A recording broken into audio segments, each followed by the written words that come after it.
Hi, welcome to the WrightStuff. Today we're starting a series about, well, doing this, making videos. In this series, we'll talk about different ways that you can improve your videos, and as a bonus, we'll try to save you some money along the way.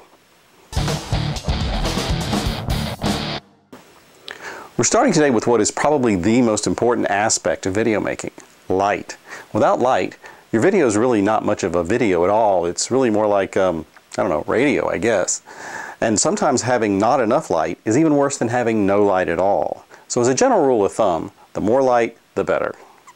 In later segments, we'll talk about how to direct and control light to improve your videos, but we're going to start off with a few simple workshop projects to adapt readily available lighting products to replace much more expensive professional gear. Professional videographers use a variety of different lights depending on the specific situation, but the most common and the most flexible is a simple floodlight similar to this. It's basically a bulb with a reflector and a U-shaped mount used to attach it to a stand. Some have a frame that allows accessories like filters to be attached. Lights like these, even the low-end ones, can run you hundreds of dollars, and that doesn't even include a bulb.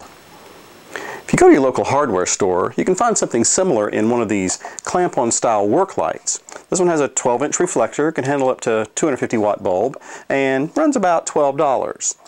It's not terribly sturdy, but it will get the job done. The first thing we want to do is replace this spring clamp with something similar to the U-bracket that we saw on the professional models. I recommend hanging on to the clamp since it could come in handy in certain situations. In order to attach our lamp to the U-bracket, we'll need some sort of attachment point on either end that will allow us to swivel it. To accomplish that, we're going to use one of these.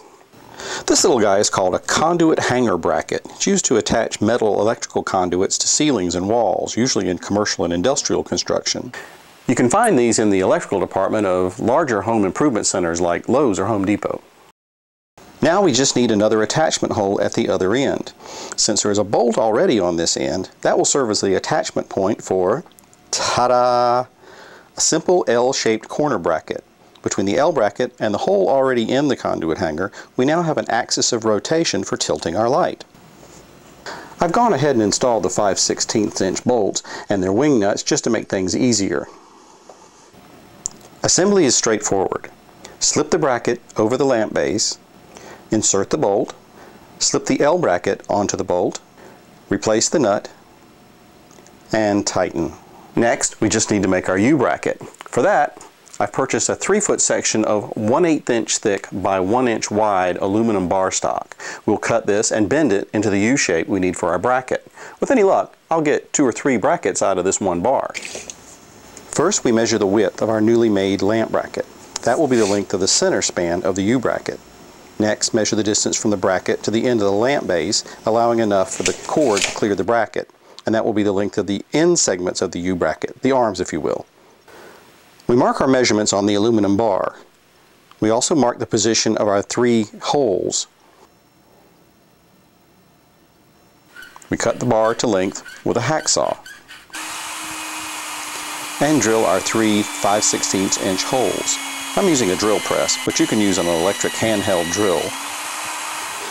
And oh, by the way, this is one of those times to definitely wear your eye protection, because one of these flying slivers of aluminum can do some serious damage to your eyeballs. All that sawing and drilling will leave some jagged edges on the aluminum bar, so we'll smooth those over with a flat metal file. A round file works perfectly to smooth the edges of the holes. Next, we make the 2 bends in the bar to form the U shape. As you see here, I'm using my bench vise and a hammer to make the bend precisely where I want it. And this is what you end up with. All that's left is to attach the U bracket to the lamp bracket. Total cost, about $17.50.